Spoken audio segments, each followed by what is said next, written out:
जय जीशु। आसतु शुणा प्रभुंर पवित्र वाक्य लोक समाचार अध्याय 12 पद संज्ञा 39। यह जानी थाओ जे चोर केते बेले आसीबो यह जदि गृहकर्ता आगु जानी पारि थांदा तबे से चोर को घर में पशिबा दियंता नाही। एणु तुम मान मध्य प्रस्तुत रह, कारण मनुष्य पुत्र तुम अपेक्षा नथिबा समय रे आसीबे। देखो मोर भाई और भौणी माने सदा प्रभु आज आंभ मान स्पष्ट भाव कहती मनुष्य पुत्र तुम्हें अपेक्षा नथिबा समय रे आसीबे। तेणु आम तरफ सदा सर्वदा में विश्वस्त होगी रही। परवर्ती वाक्य गुड़िक लोक समाचार अध्याय 12 पद संज्ञा 41 विश्वस्त अबा अविश्वस्त दास विषय प्रभु आज आंभ मानक आपण मानक शिक्षा दियंती। पितर पचारे प्रभु आपण केवल आम पाई दृष्टांत कहते ना समस्त प्रभु उत्तर देले किए तबे से विश्वस्त और बुद्धिमान गुमस्ता जहांग हाथ रे गृहकर्ता तांग दास मान दायित्व देबे जीए सेमान को यथा समय रे खाद्य जगाइब। गृहकर्ता फेरी आसी जो दास को तार कर्तव्य करितिबा देखंती से धन्य। मु तुम मानक सत्य कहूची से ताकु तार समस्त संपत्ति उपरे दायित्व न्यस्त करिबे। जदि सही दास निजक कहे मो मालिक फेरिबार बहुत विलंब हेबो एवं यह भावी अन्य दास दासी मान प्रहार करे एवं खाई पी माताल हुए तेबे से अपेक्षा करि नथिबा मुहूर्त रे किंबा जानी नथिबा दिन रे तार प्रभु आसी पहुंचिबे और ताकु कठिन शास्ति देबे एवं अविश्वस्त मानक मध्य रे स्थान देबे।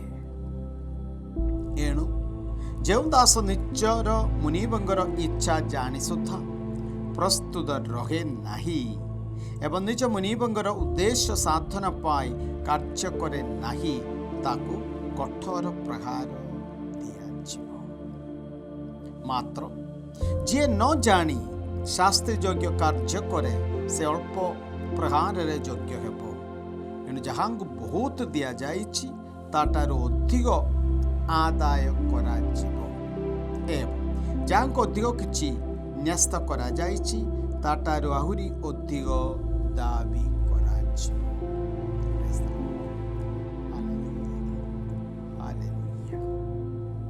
मोर प्रिय भाई और भौणी माने ए दिन गुड़िक प्रभु आंभ मान को शिक्षा दियंती। आंभ मान को सुख रे शांति रे सबुदिन पृथ्वी रे रहिबा पाई प्रभु आंभ मान को सृष्टि करि नाहांती।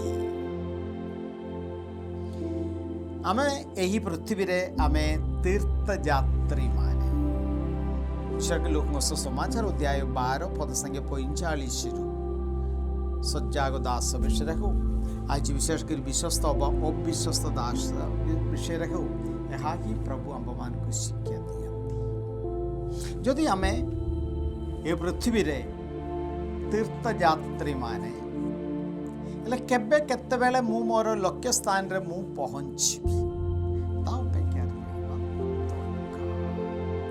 ए विषय एक प्रभु आंभ मान को कहंती। वाक्य 42 किए तबे से विश्वस्त और बुद्धिमान गुमस्ता जहांग हाथ रे गृहकर्ता तांग दास मान दायित्व देबे जीए सेमान को यथा समय रे खाद्य जगाइबो। मोर भाई और भौणी माने विशेषकर जो माने वर्तमान ए वाक्य शुणुचंती आम समस्ते आपण मान समस्ते से विश्वस्त और बुद्धिमान गुमस्त माने अछंती। तेणुक आज वर्तमान ए वाक्य शुणा ସଦାପ୍ରଭୁ ଆପଣମାନଙ୍କୁ ସୁଯୋଗ ଦେଇଅଛନ୍ତି। ଆହୁରି ଏ ବାକ୍ୟ ଆପଣମାନଙ୍କୁ ଶୁଣାଇବା ମାଧ୍ୟମରେ ପ୍ରଭୁ ଚାହାନ୍ତି ଆପଣମାନେ ଅନ୍ୟମାନଙ୍କୁ ଯଥା ସମୟରେ ଖାଦ୍ୟ ଯୋଗାଇବେ।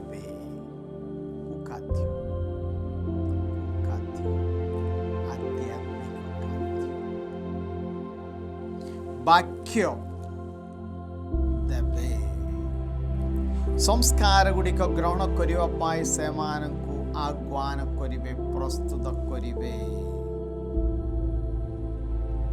ଯେଉଁ ଭାଇମାନେ ଯୀଶୁଙ୍କୁ ତ୍ରାଣକର୍ତ୍ତା ରୂପେ ଗ୍ରହଣ କରିଅଛନ୍ତି ସେମାନଙ୍କୁ ପାପ ସ୍ୱୀକାର କରିବା, ପବିତ୍ର ବଳିରେ ଯୋଗ ଦେବା, ଏଗୁଡ଼ିକ ସବୁ କଲା ବେଳକୁ ତାହା ହିଁ ଅନ୍ୟମାନଙ୍କୁ ଖାଦ୍ୟ ଦେବେ, ମାନେ ତାହା। ଆହୁରି ବାକ୍ୟ 43 ଗୃହକର୍ତ୍ତା ଫେରି ଆସି ଯେଉଁ ଦାସକୁ ତାର କର୍ତ୍ତବ୍ୟ କରୁଥିବା ଦେଖନ୍ତି ସେ ଧନ୍ୟ। ୟେସ୍, ଆମ ସମସ୍ତଙ୍କର ଆହ୍ୱାନ ହେଉଛି ପ୍ରଭୁ ଯେକୌଣସି ମୁହୂର୍ତ୍ତରେ ଆସିଲେ ମଧ୍ୟ ପ୍ରଭୁ ଆମ୍ଭମାନଙ୍କୁ ଦେଇଥିବା ଏହି ଡ୍ୟୁଟିରେ ଏକା ଆମେ ଥିବୁ। ମାନେ ଯେକୌଣସି କାର୍ଯ୍ୟ କଲା ମଧ୍ୟ କୁଆଡ଼େ ହେଲେ, ଘର ଭିତରେ ହଉ, ଘର ବାହାରେ ହଉ, ବିଲରେ ହଉ, ବାଡ଼ିରେ ହଉ, କର୍ମକ୍ଷେତ୍ରରେ ହଉ, କୁଆଡ଼େ ହେଲେ ମଧ୍ୟ ଏତିକି ଯୀଶୁ ମୋତେ ଆଦେଶ ଦେବା ଅନୁସାରେ ମୁଁ ବର୍ତ୍ତମାନ ଏଠି ଅଛି ମୋର ଜୀବନ ମାଧ୍ୟମରେ ସାକ୍ଷ୍ୟ ଦେବା ପାଇଁ, ତାପରେ ବାକ୍ୟ ପ୍ରଚାର କରିବା ପାଇଁ। ଏତିକି। ୟେସ୍, ଆମେ ତୀର୍ଥଯାତ୍ରୀମାନେ ମୋର ଲକ୍ଷ୍ୟ ସ୍ୱର୍ଗରେ ପହଞ୍ଚିବାକୁ ଥିବା ଗୋଟିଏ ବ୍ୟବସ୍ଥା ଏମିତି ହେବା ଦରକାର। ଆହୁରି ଆଉ ଗୋଟେ ପୁରସ୍କାର, ମୁଁ ତୁମମାନଙ୍କୁ ସତ୍ୟ କହୁଛି ସେ ତାକୁ ତାର ସମସ୍ତ ସମ୍ପତ୍ତି ଉପରେ ଦାୟିତ୍ୱ ନ୍ୟସ୍ତ କରିବେ। ସମସ୍ତ ସମ୍ପତ୍ତି ସ୍ୱର୍ଗରେ ଅଛି, ଏହା ଲକ୍ଷ୍ୟ କରିବା। ଆଚ୍ଛା, ୟାର ଆଉ ଗୋଟିଏ ସାଇଡ୍ ଅଛି, ତାହା ମଧ୍ୟ ଆମେ ଶୁଣିବା। ବାକ୍ୟ 45 ଯଦି ସେହି ଦାସ ନିଜକୁ କହେ ମୋ ମାଲିକ ଫେରିବାରେ ବହୁତ ବିଳମ୍ବ ହେବ ଏବଂ ଏହା ଭାବି ଅନ୍ୟ ଦାସମାନଙ୍କୁ ପ୍ରହାର କରେ ଏବଂ ଖାଇ ପିଇ ମାତାଳ ହୁଏ, ମାନେ ଈଶ୍ୱର ତାକୁ ଦେଇଥିବା ଦାୟିତ୍ୱ ବିଷୟରେ ନ ବୁଝି କେବଳ ମନ ଇଚ୍ଛାରେ, ସ୍ୱାର୍ଥ ଲାଭରେ ଏଟା କରିଛି, ସେଟା କରିଛି, ଏମିତି କରିଛି, ସେମିତି କରିଛି, ସେମିତି କରିଥିବା ବ୍ୟକ୍ତିମାନଙ୍କ ବିଷୟରେ ହିଁ ସଦାପ୍ରଭୁ କହନ୍ତି। ବାକ୍ୟ 46 ତେବେ ସେ ଅପେକ୍ଷା କରି ନଥିବା ମୁହୂର୍ତ୍ତରେ କିମ୍ବା ଜାଣି ନଥିବା ଦିନରେ ତାର ପ୍ରଭୁ ଆସି ପହଞ୍ଚିବେ ଏବଂ ତାକୁ କଠିନ ଶାସ୍ତି ଦେବେ ଏବଂ ଅବିଶ୍ୱସ୍ତମାନଙ୍କ ମଧ୍ୟରେ ସ୍ଥାନ ଦେବେ। ହେଲେ ନିଜେ କେମିତି ଚିନ୍ତା କରିବା ଦରକାର, ମୁଁ ଜଣେ ବିଶ୍ୱସ୍ତ ଦାସୀ ନା ଜଣେ ଅବିଶ୍ୱସ୍ତ ଦାସ। ଚିନ୍ତା ଆସନ୍ତୁ ପ୍ରାର୍ଥନା କରି। ଧନ୍ୟବାଦ ପ୍ରଭୁ ପରମେଶ୍ୱର, ତୁମର ପବିତ୍ର ବାକ୍ୟ, ଜୀବନ୍ତ ବାକ୍ୟ ପାଇଁ ଆମେ ତୁମକୁ ଧନ୍ୟବାଦ ଦେଉଛୁ ପ୍ରଭୁ। ଆମ ଜୀବନରେ ପୁରାପୁରି ବିଶ୍ୱସ୍ତ ଦାସମାନ ହେଇକି ରହିବା ପାଇଁ ସେ ଅନୁଗ୍ରହ ଆଶୀର୍ବାଦ ଆମମାନଙ୍କୁ ଦିଅନ୍ତୁ ପ୍ରଭୁ। ସବୁବେଳେ ତୁମର ଇଚ୍ଛା ଅନୁସାରେ 100% ତୁମର ଇଚ୍ଛା ଅନୁସାରେ ଜୀବନ ଯାପନ କରିବାକୁ ଆମମାନଙ୍କୁ ଆଶୀର୍ବାଦ କରନ୍ତୁ।